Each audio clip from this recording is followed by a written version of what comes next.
What you see is your well-being, you stick to that. Tomorrow it looks like horror to you, it doesn't matter, you stick to it. It feels like hell, you stick to it. That's well-being. If you keep shifting, nothing happens. Sadhguru, you're talking about perception and clarity. But at the same time, illusion also looks so very real. Now, where is that fine line between illusion and perception? Because when I see it, both are of the mind. Now, how do I really rationalize between, okay, I am in an illusory state or I am in perfect clarity? Because when I am in that state of clarity also, how is it that whatever has been recorded or whatever that I have gone through is what is reacting to the situation? So how do I really make that distinction at any given moment? So now you are asking for trouble. So you're talking about the fine line between illusion and perception. There is no fine line. It is all one big illusion. By the time you know it, life has passed by. But you don't have to worry, because passing by is also an illusion. Nothing passes by. So if everything is illusion, isn't enlightenment one big illusion? In a way it is. In a way it is. That's why I've been talking not about knowing, but about ignorance. I think I've been telling you in some of these programs, I've been telling people, earlier we used to make our brochures like this, from ordinary to extraordinary. Do this yoga and you will move from ordinary to extraordinary. People thought they are going to become very special. When they came in, after they enrolled, paid their money, before that we never said. After all that happened, then we told them, this is about becoming more ordinary than others, extraordinary. This is not about becoming special.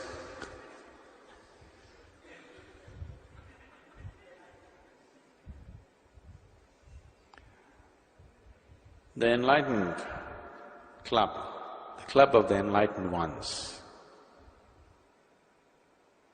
is a place where there is no such thing as illusion and perception, where everything is illusion. I have 24 fingers, can you see? Why? Can you see or no? No? What can I do? That's ignorance, lack of perception. This is lack of perception. You don't see my 24 fingers, you missed it. Now, you tell me, is number 10 a less of an illusion than number 1?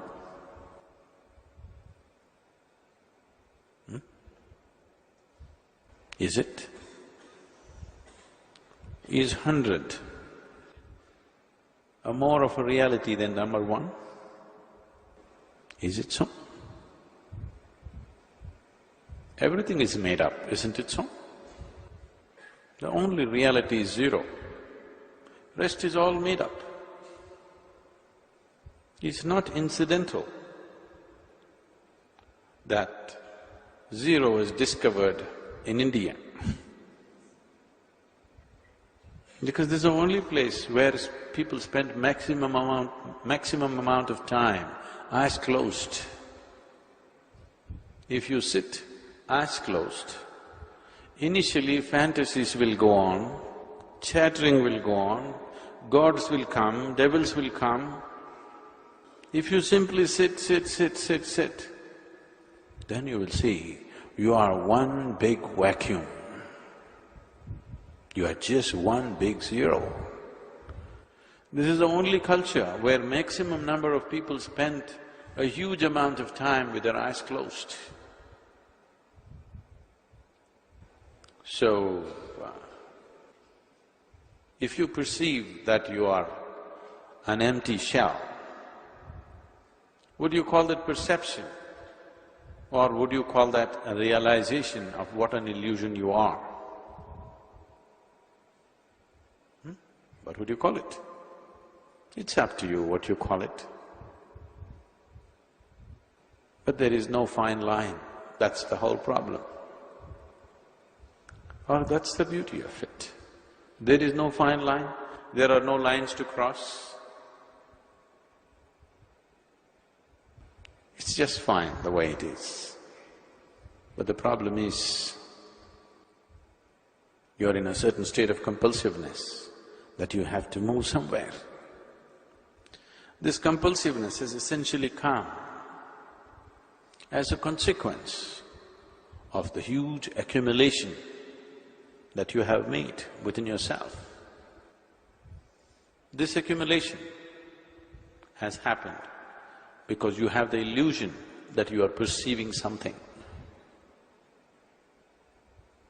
Because you believe that you're perceiving something, the accumulation has happened.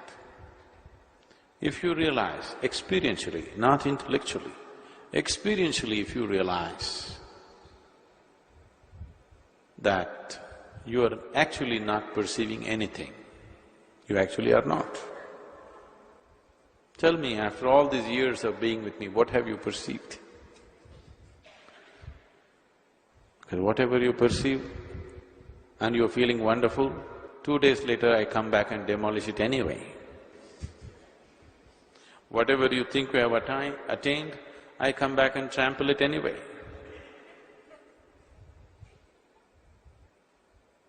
So what have you perceived in these many years? Slowly, you are beginning to make yourself comfortable in your ignorance. That's good. Because that's the only place you can be. And that's not some kind of damnation. That is the beauty and the mystery of life. If you become a total illusion. You are right now, but you don't know, you think you are something. Why? In so many ways we told this to you, in the Isha Yoga itself. We told you are nothing, but you said, I am a cobbler. I said, okay. Didn't we tell you you're nothing? In the introduction itself I told you that you're actually nothing. But then you said, no, I am a doctor, I am an engineer, I am this. I said, all right, let's play the game for some time. When we say you're a nothing, does it mean can nothing be perceived or is it an illusion? Nothingness means non-existence. That means you're an illusion yourself.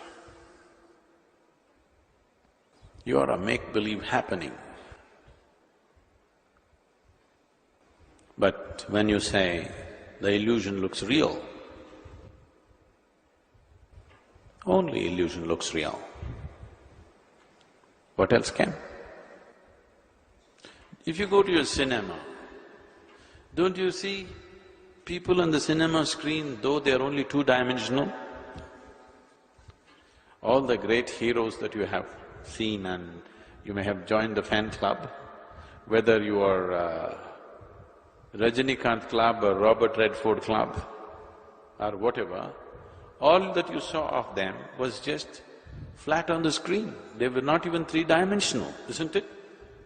Just a little bit of light playing, if you raised your hand a little bit, your hand would be there instead of his face. Isn't it so? Did you ever try that? Did you interrupt? You must do these things. If you raised your hand, the great hero's face would be gone and your hand would be there, isn't it? That's how fragile he was. But didn't he look larger than life? Don't you worship him today more than all the people around you who are flesh and blood? You only saw light and sound. But hasn't it become more real than the real? Isn't a cinema theater, what happens in the cinema, much more real than the reality of life? So illusion is always exaggerated. So it always definitely looks more real than the real. If you heard of Ramakrishna Paramahamsa. Ramakrishna became a devotee of Kali. For him, Kali was not a deity, Kali was a living reality. She danced in front of him, she ate from his own hands, she came when he called, and she left him dripping with ecstasy. This was real. It was actually happening. You could have tested him if you wanted chemically, he was all ecstasy.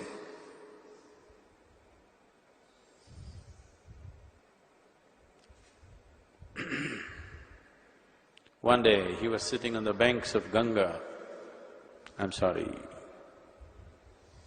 the Hooghly river,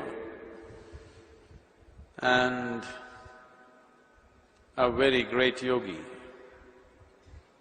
a rare yogi, very few like that have ever happened. Totapuri came this way because though Ramakrishna's body, mind and emotion was dripping with ecstasy, his being was longing to go beyond this ecstasy. Because somewhere there is an awareness that itself is a bondage. When I tell people simple things about their lives, when I say everybody has the choice right now to be either this way or that way, people say, that's easy for you, Sadhguru, you are aware. Tell me, who is not aware? Please look at yourself and see.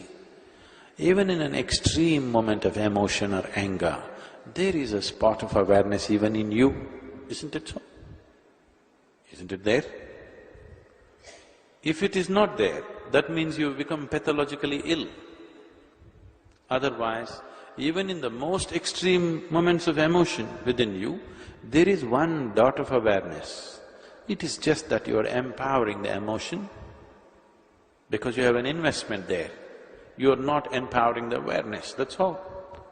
Have you ever had a situation in your life, there was not even a spot of awareness in you? It was always there. It is just that you did not invest on that. You're betting on the wrong horse. You're betting on the horse that you're used to, a known horse. So, because of your friendship with your anger, friendship with your love, friendship with pleasure, friendship with whatever sweet emotions that can happen within you, you're investing on that. You are not investing on that tiny spot of awareness which has always been there with you. There is nobody who's not been aware, there is nobody who is not aware. It is just that most people have not empowered their awareness. They have empowered something else, so accordingly life is happening. So Ramakrishna was longing somewhere But the sweetness of ecstasy that he's experiencing was too much to leave and go. This is not any different. This shouldn't be misunderstood, but this is not any different from a drunkard being addicted to his drink, a drug addict being addicted to some substance. It is not any different. The only thing that is different is alcohol and drug may be damaging the system. This may not be damaging the system because this is internal. But the addiction is same, the attachment is same, the longing for that is same. And the limitation is also same. It's beautiful. There's no question about it. So, Ramakrishna, whenever he had contact with Kali, his object of devotion, he would be dripping with ecstasy and he was fine with that. He didn't want to leave the beauty of that and move on. So when Totapuri came, this transpired between them. Totapuri said, "This is very simple. You have the necessary energy. You just have to empower your awareness. You are empowering your emotion, you are empowering your body, you are empowering the chemistry within you. You are not empowering your awareness." So Ramakrishna said, "Okay, I will empower my awareness and sit like this." The moment he has a vision of Kali, he's again gone into uncontrollable states of love and ecstasy.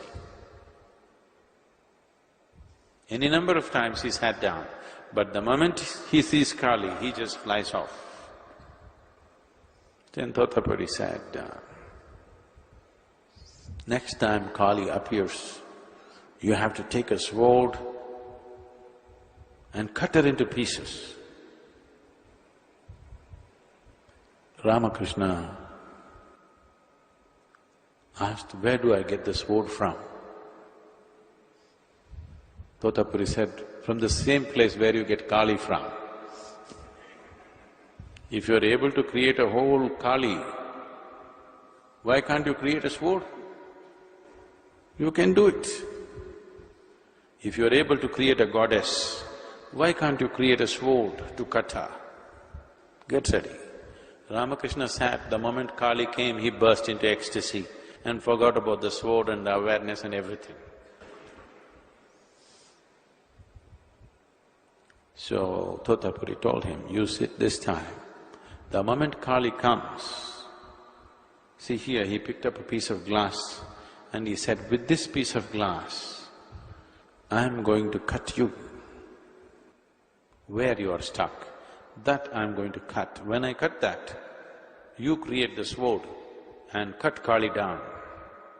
So when Ramakrishna was just on the edge of ecstasy, when Kali appeared in his vision, Totapuri took a piece of glass and cut him really deep across his forehead. Then Ramakrishna created the sword and cut Kali down. And he became free from the mother and the ecstasy of feeding off her. And that's when he truly became a Paramahamsa. Till then, he was a lover, he was a devotee, he was a child to the mother goddess that he created. So, insects are getting closer to me than anybody. Who knows who he is? You don't know.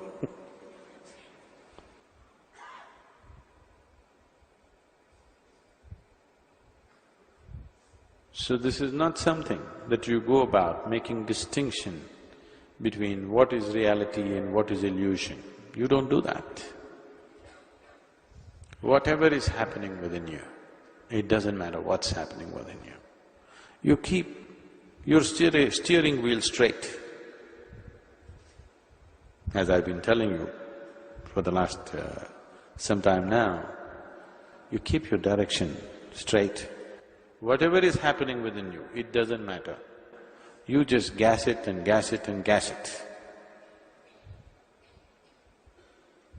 As long as you're traveling straight, you just keep the throttle down. Illusion is happening, keep the throttle down. Reality is happening, keep the throttle down. You're hallucinating, keep the throttle down. Don't let go of the gas pedal. Just down and down and down, that's all. That's your business. Rest I will take care. Your business is to put your right foot down, not the other one. Just the right foot down all the time. See, left foot up, right foot down. If you put this down, this may touch the brakes or the clutch. Then you will simply rev in the same place, you won't go anywhere.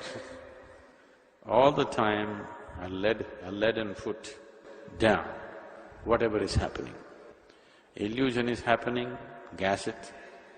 Reality is happening, gas it. God is happening, gas it. Devil is happening, gas it. You have to break through all of that. You don't think, okay, this is reality, let me settle down here, this is illusion, let me discard this. No. You just gas your way through all that, it doesn't matter. You don't try to decipher what is illusion, what is reality. The moment you try to do that, it'll become endless intellectual circus. Too much circus it will lead to, an endless circus and a purposeless circus because it'll not get you anywhere. It will make you look smart among people, but existence will see you as stupid because it doesn't open its doors for you. It doesn't matter how smart you are with people, how smart you are in the society. This existence will not open its doors, it will open its doors only to the smartest. And the smartest is also the dumbest, really. So shall I be dumb? You can't be dumb, just say that. If you try to be dumb, you're trying to be smart, isn't it? Do you see this? Do you see you can't try to be stupid? If you're acting stupid, that means you're trying to be smart, isn't it so? You're being super smart. So you can't do that. That's why I say, always, whatever is happening, see that you're stupid, because you can't do that. You can't do nothingness, isn't it? You can do something, you cannot do nothingness.